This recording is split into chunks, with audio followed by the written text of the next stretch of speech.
पिछले एपिसोड में हम लोगों ने देखे कि एलिस को पता लगता है कि गोब्लिन सब विलेज में अटैक कर चुके हैं। वो जल्दी से उनकी मदद के लिए जाती है और वो जाते हुए किरीटो के बारे में सोचती है कि वो कैसे विलेज वालों का मदद करना चाहता है। ये देखकर उसके अंदर फिर से लड़ने का मोटिवेशन सा जाग जाता है, इसीलिए किरीटो का काम को वो आगे संभाल लेती है। हम लोग ऊपर से देख पाते हैं कि कैसे वो लोग गोब्लिन से लड़ नहीं पा रहे हुए होते हैं, पर वे लोग वहाँ का ब्रिज को तोड़कर कैसे गोब्लिन्स को अंदर आने नहीं दे रहे हुए होते हैं। एलिस देख पाती है कि साउथ की ओर खाली है और वो अपने ड्रैगन अमियोरी को वहीं पर नजर रखने को कहती है और वो नीचे छलांग लगा देती है। वे लोग उनसे कैसे लड़े और इस जगह को उनसे कैसे सुरक्षित रखे यह प्लान बनाने लगते हैं। एलिस सुपरमैन वाली लैंडिंग वहाँ पर करती है।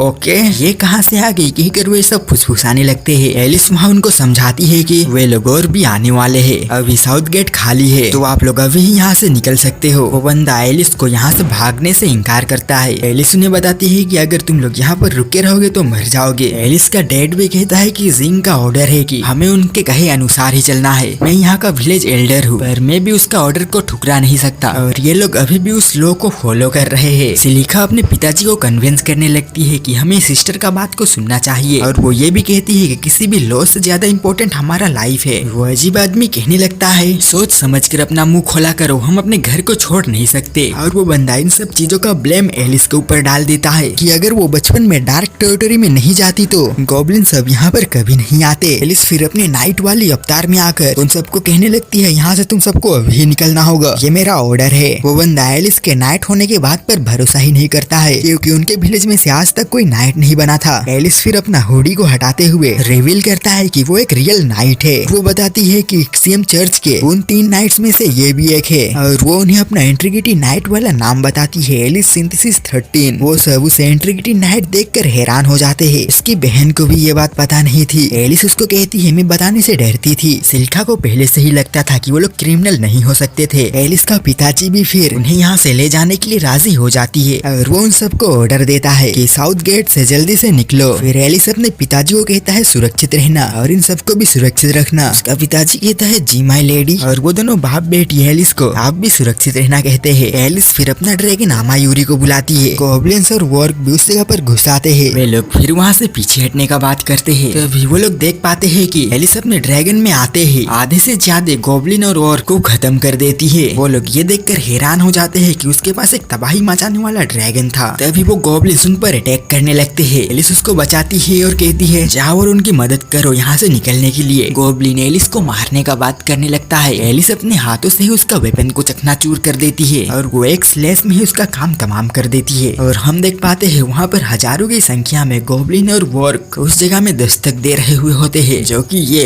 काफी हट्टे कट्टे हैं। एलिस फिर कहने लगती है मुझे इस बार अपने परिवार वालों के लिए लड़ना है और किरीटो और यूजियो के इंसानियत को बचाने वाले सपने को पूरा करना है। और वो अपनी आँख से पट्टी हटाता है और हम देख पाते हैं कि उसने अपनी आँख को हील कर दी हुई होती है। गॉब्लिन और वॉर्क एग्रेसिवली एक अबला नारी के ऊपर टूट पड़ते हैं, जो कि अभी ही इनका बैंड बजाने वाली है। और वो किरीटो को हर चीज के लिए थैंक्स करती है और उसको भी पता हो जाता है कि उसको आगे क्या करना है। और वो गॉब्लिन्स को कहने लगती है मेरे होते हुए इंसानियत कभी खत्म होने वाला नहीं है, अभी अपने वर्ल्ड में लौट जाओ नहीं तो तुम सब बचने वाले नहीं हो। एलिस अपना इनहेंस आर्मामेंट एबिलिटी का यूज करती है। वो और बड़ी बड़ी बातें करते हुए एलिस की ओर बढ़ने लगता है, पर उन्हें जल्द ही रियलाइज हो जाता है कि वो लोग मरने वाले हैं। एलिस उनके ऊपर हजारों की तादाद में फ्लावर सुरिकिन गिराती है, इससे आधे से ज्यादा गॉब्लिन्स और वॉर्क खत्म हो जाते हैं। और वो उन्हें कहती है एंड माउंटेन हम दोनों के वर्ल्ड को अलग अलग रखती है, तुम लोग गड्ढे खोदते हुए यहाँ तक आ भी क्यों ना जाओ, पर हम नाइट्स के होते हुए तुम सब यहाँ पर कुछ भी नहीं कर सकते। और वो उन्हें चॉइस देती है कि अभी यहाँ से लौट जाओ नहीं तो तुम में से कोई भी जिंदा बचने वाला नहीं है। वो सभी गॉब्लिन और वॉर्क के लिए तो भागना ही बेहतर समझते हैं। और विलेजर्स को पता चलता है कि वो लोग अभी सुरक्षित है। सुबह को वो लोग सभी डैमेज को मरम्मत कर रहे हुए होते हैं। हम उन दोनों बहनों को बात करते हुए देख पाते हैं और हमें पता चलता है कि एलिस अपने नाइट के ड्यूटी में वापस जाने वाली है और वो उससे प्रॉमिस करती है कि वो एक दिन पक्का आएगी और एक नाइट के रूप में नहीं बल्कि एलिस के रूप में। और वो उन्हें कहेगी मैं घर वापस आ गई और एलिस वहाँ से विदा लेती है। हम बाहर के वर्ल्ड का सीन देख पाते हैं। समुद्र के कई 100 मीटर अंदर हम एक सबमरीन में कुछ लोगों को अंदर आते हुए देख पाते हैं, जो लोग किस जगह पर चुपके से घुसे थे अटैक करके इस फैसिलिटी को हथियाने के लिए। और वे लोग कैसे पावर रूम को तोड़कर मैन पावर को काट दिए। और वे लोग देख पाते हैं कि उस जगह से सब लोग निकल चुके हुए होते हैं और उन्हें पता चलता है कि वो लोग इस जगह के ऊपर वाले हिस्से में है। वे उस जगह जगह का बैकअप पावर को ऑन करते हुए उस डिवाइस को चलाते हैं। आसुना किकियुका को धमकाने लगती है कि किरीटो उठ जाए, नहीं तो मुझसे बुरा कोई नहीं होगा। किकियुका कहता है हाँ, मुझसे जो बन पाएगा मैं वो करूंगा। आसुना काफी सैड रहती है। वो लड़की आसुना को संभालती है। तभी एक बंदा किकियुका को रिपोर्ट देने आता है कि हम सब लोगों को यहाँ पर ला चुके हैं और उनके यूज के लिए आधे से ज्यादा सिस्टम ब्लॉक कर दिए। किकियुका कहता है वो उन्हें कितनी देर तक रोक सकता है। बंदा बताता है अगर वो लोग बॉम्ब सब का यूज करेंगे तो आराम से आ सकते हैं। किकियुका कहता है उसी जगह पर लाइट क्यूब क्रिस्टल भी है और वो उससे पूछता है हम लोग क्या क्या चीज गवाए और कितने लोग घायल हुए। बंदा कहता है सब लोग सही ही है, कुछ लोगों को ही चोट आया है और वो उतना भी गहरा नहीं है, वो लोग जल्द ही ठीक हो जाएंगे। और उनके बातों से पता चलता है कि उस जगह का आधा एक्सेस उनके पास है और आधा एक्सेस जो यहाँ पर घुसे हुए है उनके पास है, इसीलिए वो लोग ज्यादा कुछ कर नहीं सकते और यहाँ से कोई कॉल करके मदद भी नहीं मांग सकता। और हम जान पाते हैं कि वो लोग चाहते तो ये फैसिलिटी को बाहर से ही डिस्ट्रॉय कर पाते। इसका मतलब उन लोगों का मकसद इस चीज को हथियाने का है। और वो सोचने लगता है आखिर ये लोग कौन हो सकते हैं। और वो हीगा से इसके बारे में पूछता है। हीगा कहता है रुको थोड़ा फुटेजेस देखते हैं। और वो कहता है इनका गैर सब देखकर मुझे नहीं लगता है ये लोग आर्मी से बिलोंग करते हैं और इनके हाइट को देखकर लगता है ये लोग एशियन नहीं है और इनको देखकर लग नहीं रहा है कि ये लोग जापानीज हो सकते हैं। पर ये लोग जो भी है इन्हें प्रोजेक्ट एलिस के बारे में पहले से ही पता है। हीगा कहता है सही कहे, ये लोग घुसते ही मेन कंट्रोल पर आ गए थे, उन्हें हमारे सब चीजों के बारे में आइडिया है। किकियुका को समझ आ जाता है कि वे लोग एलिस के लिए यहाँ पर आए हुए हैं। हीगा बताता है मैंने अभी उसको लोकल टाइम पे सेट कर दिया है, इसीलिए वो लोग उस चीज में कुछ छेड़छाड़ नहीं कर सकते और वे लोग एलिस के फ्लड लाइट के बारे में भी पता नहीं कर सकते। इन्हें लगता है इससे तो हम भी उसका पता लगा नहीं सकते। कहता है ये सही ही है, कोई भी अभी एलिस को कंट्रोल कर नहीं पाएगा। वे लोग कंप्यूटर से उस चीज को एक्सेस नहीं कर पाएंगे और वे लोग उसको तोड़ने के बारे में सोचेंगे भी नहीं क्योंकि वो डैमेज हो सकता है। तब तक बस वेट करो आसाही के बैकअप प्लान आने का। किकियुका कहता है मुझे लगता नहीं हम लोग जीतने वाले हैं, वो लोग हमारे साथ खेल रहे हैं। और वो आसाही के बारे में पूछता है। वो बताता है वो अभी भी रुका हुआ है, वो लोग समझ रहे हैं अटैकर्स हमें हॉस्टेज बना लिए है, इसीलिए वे लोग रुके हुए है उनका डिमांड सुनने के लिए। किकियुका कहता है कोई तो बड़ा इंसान इस चीज में शामिल है और जब तक एलिस का लाइट क्यूब वो लोग निकाल नहीं लेंगे तब तक आसाही वहाँ से हिलने वाला नहीं है। हीगा कहने लगता है अभी मेरे अंदर बैड फीलिंग्स जाग रहा है, ये लोग इतने प्लान बनाकर यहाँ पर आए हैं, जरूर ही इनके पास कोई एक्सपर्ट होगा। यूका कहने लगता है वे लोग अंडरवर्ल्ड से भी लाइट क्यूब को निकाल सकते हैं क्योंकि उनके पास STL-1 का कंट्रोल है। वे लोग किसी को अंदर भेजकर वर्चुअली कंसोल का यूज करके निकाल सकते हैं और वो लाइट क्यूब सीधा उनके कंट्रोल सेंट्रल के इस जगह पर निकलेगा, इसीलिए हमें उनसे पहले ये काम को करना होगा। हमारी सब उम्मीदें अभी किरीटो के ऊपर है। और वो हीगा से किरीटो का स्टेटस पूछता है। हीगा बताता है वो अभी स्टेबल तो लग रहा है पर वो बिल्कुल भी सही नहीं है। दैट गन किरीटो को ऐसा डैमेज दिया था जिससे उसका इलाज कभी हो ही नहीं सकता था, इसीलिए हम STL का यूज कर रहे थे उसका मेमोरीज को ब्लॉक कर